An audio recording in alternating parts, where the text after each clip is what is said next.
ہماری زندگیوں میں سے 1 سال کم ہو گیا اور ہم قبر کے 1 سال اور قریب ہو گئے، دنیا سے 1 سال اور دور ہو گئے، موت کے 1 سال قریب ہو گئے، زندگی سے 1 سال دور ہو گئے۔ اللہ کا شکر ہے ہمارے ہی ساتھ کے پلے پڑے قبروں میں چلے گئے، ہماری سانسیں باقی ہیں، اور وقت ایک بہت بڑا قیمتی سرمایہ ہے۔ تو یہ نیا سال اللہ نے ہمیں دیا ہے، ہم اس کی قدر کریں، ہم اس کی قدر کریں، ہم اس کے اندر کچھ نیکیاں بھر لیں۔ اللہ تعالیٰ نے وقت کو بہت قیمتی بنا کر قرآن میں پیش کیا ہے، اوقات کی قسم اٹھائی ہے، والعصر، خاص طور پر عصر کے وقت کی قسم، اور یہ قرآن کی آخری صورت ہے، اس کے بعد قسم کوئی نہیں، اور قرآن بھی ختم ہو رہا ہے۔ تو ایسے ایک مناسبت سمجھ میں آئی ہے، اللہ کرے گا ٹھیک ہی ہوگی، کہ جیسے عصر کا ٹائم آتا ہے تو دن کے جانے میں ٹائم تھوڑا رہ جاتا ہے، شام اندھیرا آنے میں ٹائم تھوڑا رہ جاتا ہے، تو میرا اللہ آخر قرآن میں یہ قسم اٹھا کے ہمیں کہہ رہا ہے، والعصر، عصر کے وقت کی قسم، کہ جیسے عصر کے بعد ٹائم تھوڑا ہے، اس دنیا کا ٹائم بھی باقی تھوڑا ہی رہ گیا ہے، تمہاری زندگیوں کا بھی ٹائم تھوڑا ہی رہ گیا ہے، جو کرنا ہے وہ جلدی جلدی کر لو اور غفلت سے نکل آؤ۔ اور 4 کام بتائے ہیں اللہ تعالیٰ نے والعصر کی قسم اٹھا کر۔ ایک، ایمان لے آؤ، الا الذین آمنوا، شکر ہم ایمان والے ہیں، وعملوا الصالحات، دوسرا اچھے کام کرو، نیک کام کرو، کبیرہ گناہوں سے بچو، ہو جائے توبہ کر لو، ہم کوئی مشین نہیں، اوپر نیچے ہونا انسانی فطرت ہے، ہو جائے گناہ توبہ کر لو، وتواصوا بالحق، ایک دوسرے کو حق کی بات کرو، تبلیغ کرو، جو تبلیغ کا کام، وتواصوا بالصبر، ایک دوسرے کو صبر کی دعوت دو، اس کے لیے تیار کرو۔ تو اللہ نے ٹائم کو قیمتی کر کے پیش کیا ہے، قسم اٹھائی عصر کی، والشمس وضحاها، اللہ تعالیٰ نے چڑھتے دن کی قسم اٹھائی، واللیل اذا یغشی، اللہ نے رات کی قسم اٹھائی، والصبح اذا تنفس، اللہ نے صبح کی قسم اٹھائی، والفجر، اللہ تعالیٰ نے فجر کی قسم اٹھائی، ولیال عشر، 10 راتوں کی قسم اٹھائی، حج کے پہلے 10 دن، والشفع والوتر، اللہ نے 9 تاریخ 10 تاریخ کی قسم اٹھائی، پھر جن چیزوں سے ٹائم بنتا ہے ان کی قسم اٹھائی، والشمس وضحاها والقمر اذا تلاها، اللہ تعالیٰ نے سورج کی قسم اٹھائی، چاند کی قسم اٹھائی، والنجم اذا ہوا، اللہ نے ستاروں کی قسم اٹھائی، ان کی گردش سے ٹائم بنتا ہے، پھر ٹائم کی جو شکلیں ہیں، والنہار اذا تجلی، اللہ نے دن کی قسم اٹھائی، واللیل، رات کی قسم اٹھائی۔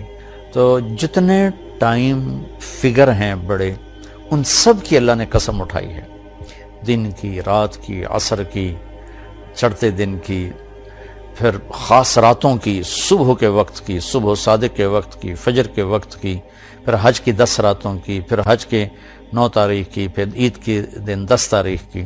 یہ قسم اٹھانا چیز میں طاقت پیدا کرنے اور اہمیت پیدا کرنے اور تاکید کے لیے ہوتا ہے۔ تو میرے بھائی بہنوں، اللہ نے وقت کی قسم اٹھا کر ہمیں تاکید کی ہے کہ ٹائم بہت قیمتی چیز ہے، اسے ضائع ہونے سے بچاؤ۔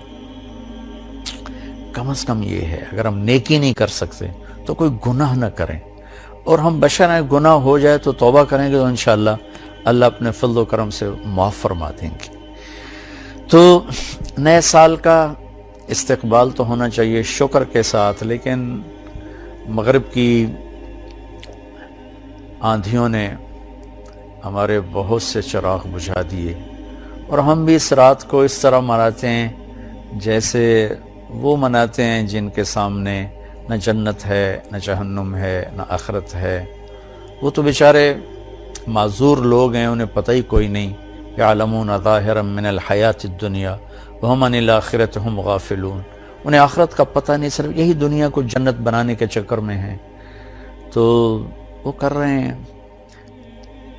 لیکن ان کی نقل میں ہماری نسل بھی راتوں کو اٹھ کر 12 بجے کیا کیا کیا کیا نافرمانیاں کرتے ہیں، میں نے چونکہ وہ دور بھی دیکھا ہے، کالج کا دور بھی دیکھا ہے، ان تاریک راہوں پہ کیا کچھ ہوتا ہے وہ بھی دیکھا ہوا ہے، تو میں بہت عرصے سے میں 31 رات کو جاگتا ہوں، ٹھیک 12 بجے میں ایک دم اللہ کی بارگاہ میں سجدے میں گرتا ہوں، نفل پڑھتا ہوں، اور اس وقت میں کہتا ہوں یا اللہ تیرے محبوب کی امت کے جتنے نوجوان یا جتنے بڑے چھوٹے مرد عورت اس وقت نافرمانی کر رہے ہیں تو انہیں اپنے فضل سے معاف فرما دے، یا اللہ مجھے معاف فرما دے کہ میں نے ان کو بتایا نہیں، سمجھایا نہیں۔ اہل خیر، اہل دین، یہ ان کی ذمہ داری تھی کہ ان کو سمجھاتے، لیکن شیطان نے خلیج حائل کر دی، ہم ان سے متنفر ہو گئے، ان سے نفرت کرنے لگے۔ نفرت کرنا تو آسان کام ہے، نشہ پلا کے گرانا تو سب کو آتا ہے، مزہ تو تب ہے کہ گرتے کو تھام لے ساقی۔ ہمارے دینی طبقوں میں جو غفلت میں پڑے ہوئے لوگوں سے نفرت پیدا ہو گئی ہے، اور جو کچھ دین سے زیادہ دور لوگ ہیں ان کے دلوں میں دینداروں کی حقارت اور نفرت پیدا ہو گئی۔ یہ دونوں ایک طرف چلے گئے ہیں، دو کناروں پر چلے گئے ہیں۔ بھائی نیا سال ہے، جو لوگ میری بات سن رہے ہیں یقیناً سارے تو نہیں سنیں گے اور سارے پسند بھی نہیں کریں گے، لیکن جنہیں اچھی لگے ان کی خدمت میں گزارش کرتا ہوں کہ آئیے ہم اس نئے سال کو اسی طرح معصوم رکھیں جیسے اللہ نے معصوم ہماری گود میں اسے ڈال دیا ہے۔ ہم اس میں آپس کی نفرت سے بچیں، فرقہ واریت سے بچیں، دھوکے سے، فراڈ سے بچیں، جھوٹ سے بچیں، ظلم و ستم سے بچیں، چوری ڈاکے، زنا، شراب، جوئے سے بچیں، رشوت سے بچیں، سود سے بچیں، کھوٹ سے بچیں، ماں باپ کی نافرمانی سے بچیں، رشتہ داروں کے ساتھ لڑائی جھگڑوں سے بچیں، آپس کی لڑائیاں ختم کریں، کسی سے ناراض ہیں صلح کر لیں، کسی سے نفرت ہے اپنے دل کو دھو لیں، صاف کر لیں، کسی کا بغض ہے صاف کر دیں، کسی نے زیادتی کی ہے معاف کر دیں، ہمارا اللہ بھی ہمیں معاف کرے گا۔ کسی طرح بھی نفرت روا نہیں ہے۔ میں بڑے منت سے ہاتھ جوڑ کے ان خطیبوں سے کہتا ہوں جنہوں نے صبح سے شام تک صرف فرقہ واریت کو ہی کہ پھیلانے کو ہی دین سمجھا ہوا ہے، اور کبھی کسی کو کافر بناتے ہیں، کبھی کسی کو کافر بناتے ہیں۔ اللہ کے واسطے اور بھی دکھ ہیں زمانے میں محبت کے سوا، راحتیں اور بھی ہیں وصل کی راحت کے سوا۔ دین کے اتنے مضامین ہیں بیان کرنے کو، لوگوں کو مثبت بات بتائیں، لوگوں کو پازیٹیو بات بتائیں، یہ کافر وہ کافر، اس سے نفرت کرو، اس سے نفرت کرو۔ میری تو منت ہی ہے، نکار خانے میں طوطی کی کون سنتا ہے، اس بھڑکتی آگ پہ پانی ڈالنا میرے بس میں تو ہے نہیں، لیکن میں اللہ چاہے گا تو کر دے گا۔ تو لیکن جو ہماری نوجوان نسل ہے ان سے تو میں ضرور کہوں گا کہ بچوں مسلمان بن کے چلو، امت بن کے چلو۔ تم کسی سے متاثر ہو، تم کسی عقیدے پر ہو، تم کسی نہج، مسلک، مذہب پر ہو، اس پہ باقی رہو، لیکن اوروں کو جگہ دو، اللہ کے واسطے جگہ دو۔ صرف ہم ہی مسلمان ہیں، باقی سب کافر ہیں۔ ان چیزوں سے واپس آ جاؤ، اس میں تمہیں تباہی کے سوا کچھ بھی نہیں ملے گا۔